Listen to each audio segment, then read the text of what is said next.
Company are you supposed to be with? Her order and address are right here on my handheld. Anyone can put on a branded jacket and carry grocery bags. His delivery order and the customer's address. Mike, get to the main gate immediately. We have an undecided evidence was more suspicious unto end on the evidence in his hands. False pretense, ma'am. I've shown you the order. You showed me a glowing phone screen. That proves absolutely nothing. I don't see an active visitor clearance under your name today, sir. Mrs. Grant may have forgotten to log it online. She's 82 and lives alone. Please call her home line. Or maybe he just upped the name of an elderly resident because he thought she'd be an easy target. Every Tuesday morning, James Walker made the exact same delivery. Fresh groceries, fresh food, and critical medication for Eleanor Grant, a widow who lived alone inside one of this most expensive gated communities. For nearly 2 years, James Walker had never missed a single delivery. But that morning, someone decided he didn't belong. Eleanor Grant, number 46. Excuse me, where do you think you're going? Good morning, ma'am. I'm making a routine delivery to Mrs. Eleanor Grant. What company are you supposed to be with? Her order and address are right here on my handheld.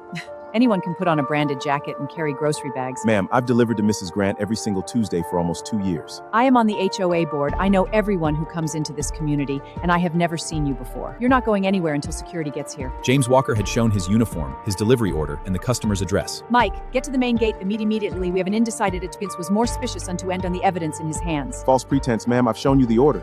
You showed me a glowing phone screen. That proves absolutely nothing. What's going on, Linda? This man is trying to push his way into the neighborhood without authorization. I'm just trying to deliver groceries and medicines to Mrs. Grant at 46. That's what he claims. Linda, can't security just check the address database? That is exactly what I'm doing, Robert. You can never be too careful nowadays. Here is my state driver's license, my official company badge, and the order confirmation number. Identification can be forged. Then call the company line directly. The dispatch number is printed on the back. What's the problem here? He's attempting to gain access to the property without permission. Officer, I'm delivering to Eleanor Grant at number 46. I've been coming here every week for 2 years. I don't see an active visitor clearance under your name today, sir. Mrs. Grant may have forgotten to log it online. She's 82 and lives alone. Please call her home line. Or maybe he just upped the name of an elderly resident because he thought she'd be an easy target. Ma'am, that is a very serious accusation.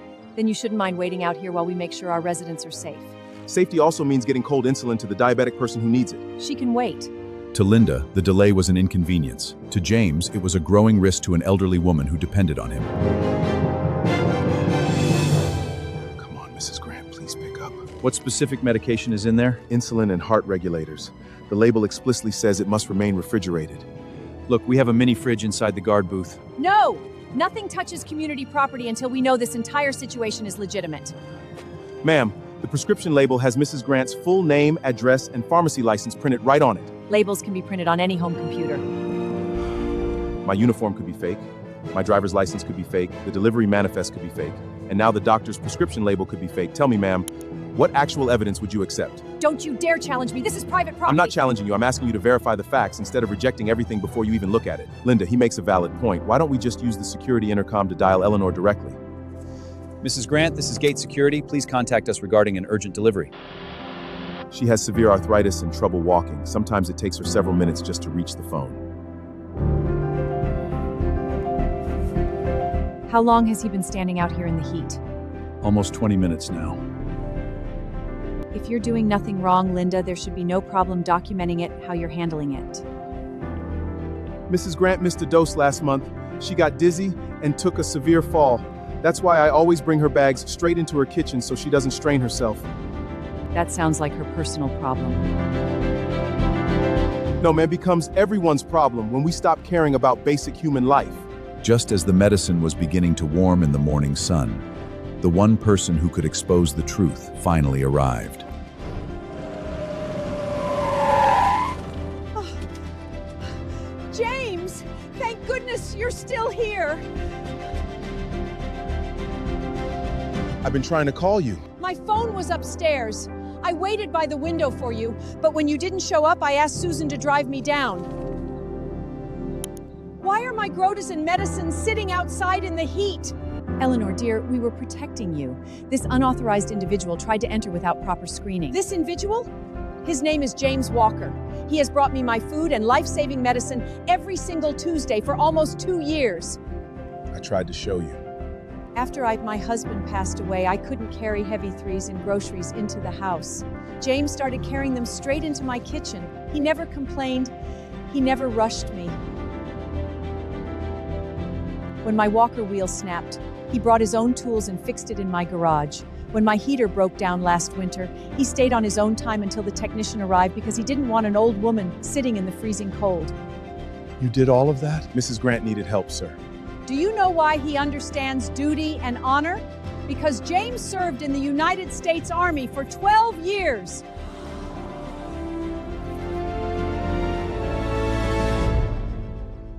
He served this country honorably. Now he spends his days serving people like me, and you treated him as though carrying groceries made him a criminal. Everything matches perfectly. Name, address, order number, and military verification. Mr. Walker, I am deeply sorry. You should have been admitted the moment you presented your badge. Thank you, officer. You didn't protect me today, Linda. You endangered my life by delaying the man who was trying to help me. James, I may have been overly cautious. You weren't cautious, ma'am. Caution means checking the facts before drawing conclusions. You refused to look at them.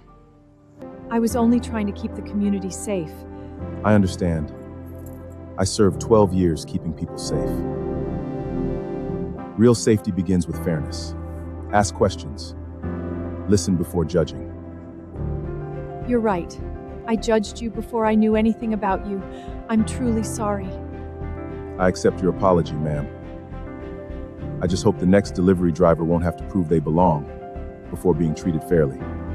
The HOA board will conduct a formal review of our visitor screening. No one should be publicly humiliated without cause. Medical deliveries will receive priority clearance from today onward. I'll be filing an official incident report. Mrs. Thompson is suspended from screening duties pending board review. Mrs. Grant, we need to get this insulin into your refrigerator immediately. Then let's go home, James. Allow me to help. Me too. Look at that, James. You came to make one delivery and brought the whole neighborhood together. That's what a real community is supposed to do, ma'am.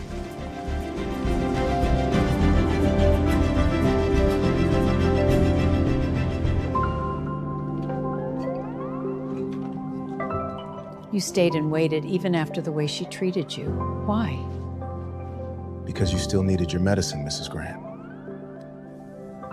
Your mother raised a fine man, James. She taught me never to let someone else's prejudice decide what kind of man I become. James completed his delivery that morning, but what he delivered to the neighborhood was far more valuable than food or medicine. He reminded them that true security is built through fairness, facts, and human dignity, not fear.